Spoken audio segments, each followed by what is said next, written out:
तो आपने देखा ममता बनर्जी ये कहकर गुस्सा होकर निकली कि मेरा माइक बंद कर दिया गया है। आज इस पर भी महाभारत करूंगी, लेकिन नीति आयोग की बैठक किस तरह की थी वो जरा आपको दिखा देती हूं। नीति आयोग की बैठक की अध्यक्षता प्रधानमंत्री नरेंद्र मोदी कर रहे थे।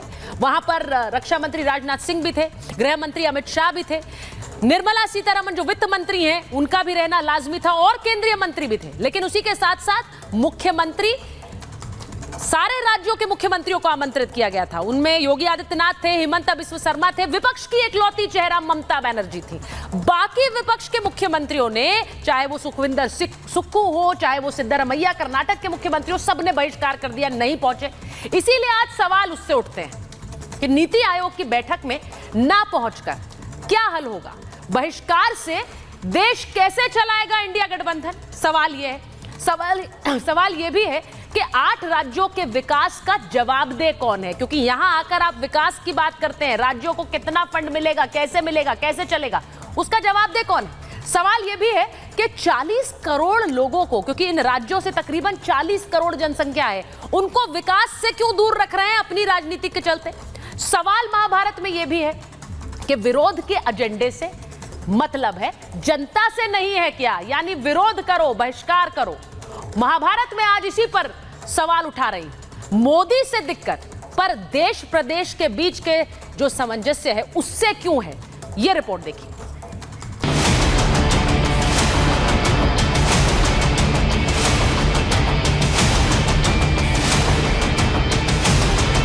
जो नोटंकी होते हैं ना,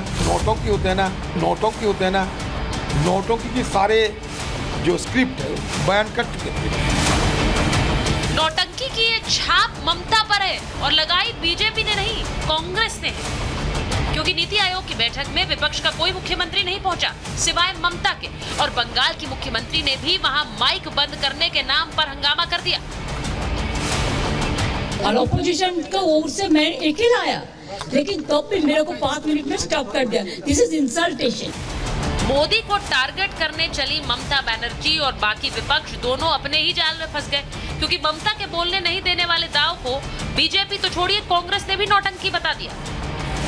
तो पहले जाने का पहले जो नोटंकी होते हैं ना, नोटंकी की सारे जो स्क्रिप्ट है बयान कर चुके थे वो। It's just so unfortunate. I wish Mamata Banerjee would please say the truth behind this rather than again build a narrative based on falsehood. उन्होंने अपने लिए तय टाइम का पूरा उपयोग किया और अपनी बात पूरी करके वो बाद में खड़ी हुई और खड़ी होकर के वहां से रवाना हो गई और बाहर जाकर के उन्होंने इस तरह का जो है आरोप लगाने की कोशिश की है। तो क्या ममता का मकसद सिर्फ शोर मचाना था, इसीलिए वो दिल्ली आई और बैठक में गई, एक तीर से 3 निशाने साधे। इंडी को आईना दिखाकर अकेले बैठक में पहुंच गई, वहां भी अटेंडेंस लगाई और फिर बहिष्कार कर हंगामा भी कर दिया। लेकिन इस बैठक का विपक्ष के 8 मुख्यमंत्रियों ने बॉयकॉट किया। झारखंड से हेमंत सोरेन, पंजाब से भगवंत मान, तमिलनाडु से एमके स्टालिन नहीं गए, कर्नाटक के सिद्धरमैया, तेलंगाना के रेवंत रेड्डी और हिमाचल से सुखविंदर सुक्खू भी नहीं आए, केरल से पी विजयन भी नहीं पहुंचे और दिल्ली के मुख्यमंत्री अरविंद केजरीवाल तो जेल में हैं। लेकिन क्या गवर्निंग काउंसिल की बैठक का बहिष्कार सिर्फ इसलिए किया गया क्योंकि वो मोदी के विजन विकसित भारत 2047 की थीम पर थी? लक्ष्य प्लानिंग कमीशन के और नीति आयोग के कमोबेश एक है, लिहाजा मैं ममता दीदी के इस सुझाव से असहमत हूँ। ममता बनर्जी जी को सिर्फ 5 मिनट को बोलने का मौका दिया गया, उसके बाद उसका माइक ऑफ कर दिया गया। इससे ज़्यादा ह्यूमिलिएशन और कुछ नहीं हो सकता है। इंडिया ब्लॉक को कांग्रेस पार्टी बहिष्कार बहादुरी का ब्रदरहुड बनाने में जुटी हुई है, और अगर किसी ब्लॉक को कांग्रेस पार्टी बहिष्कार बहादुरी का ब्रदरहुड बनाने में जुटी हो तो उस ब्लॉक में शामिल लोगों को सोचना होगा।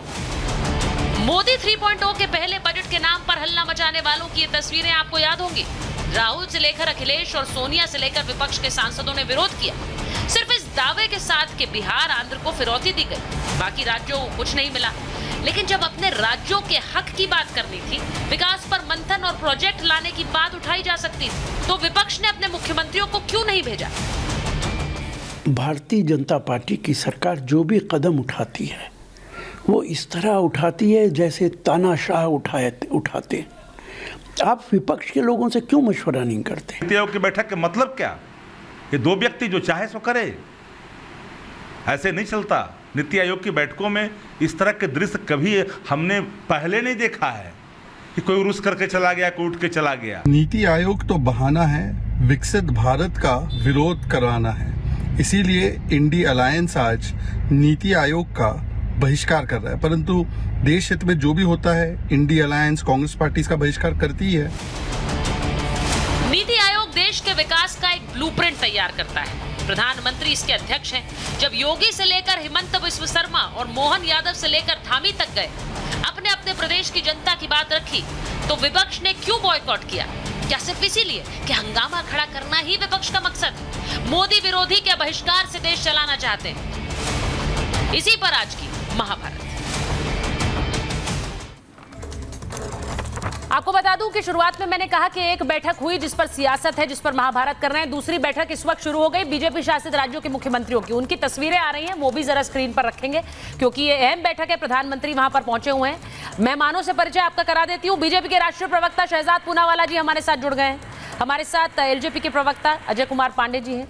हमारे साथ मनोज सिंह काका हैं, राष्ट्रीय प्रवक्ता है समाजवादी पार्टी के। संजय सरकार जी टीएमसी के नेता हैं। वरुण पुरोहित जी कांग्रेस के नेता हैं। बहुत बहुत स्वागत है आप सभी का। मैं शुरुआत शहजाद जी आपके साथ इसलिए कर रही हूं क्योंकि आप लोग विपक्ष के नेताओं को बोलने नहीं देना चाहते। एकमात्र ममता दीदी आई और आरोप लगाकर चली गई कि माइक बंद कर दिया, बोलने नहीं दिया आपने। क्या शहजाद जी को आवाज आ रही है मेरी?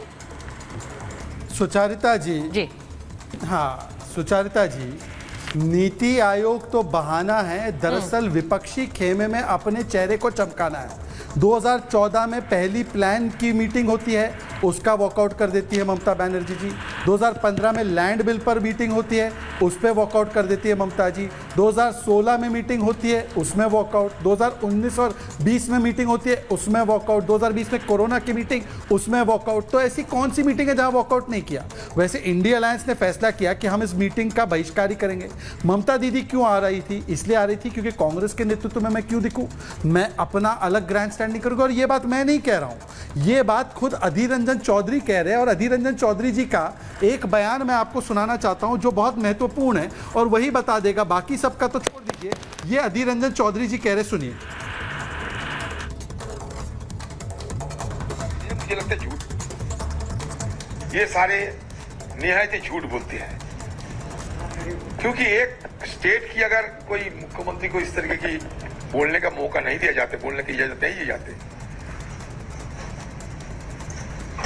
शहजाद जी आप बता दीजिए क्योंकि आवाज यहाँ ठीक से आ नहीं रही है। मुझे ताज्जुब लगता है। हाँ, वो अधीर रंजन चौधरी कह रहे हैं कि ममता दीदी झूठ बोल रही हैं, वो नौटंकी कर रही हैं।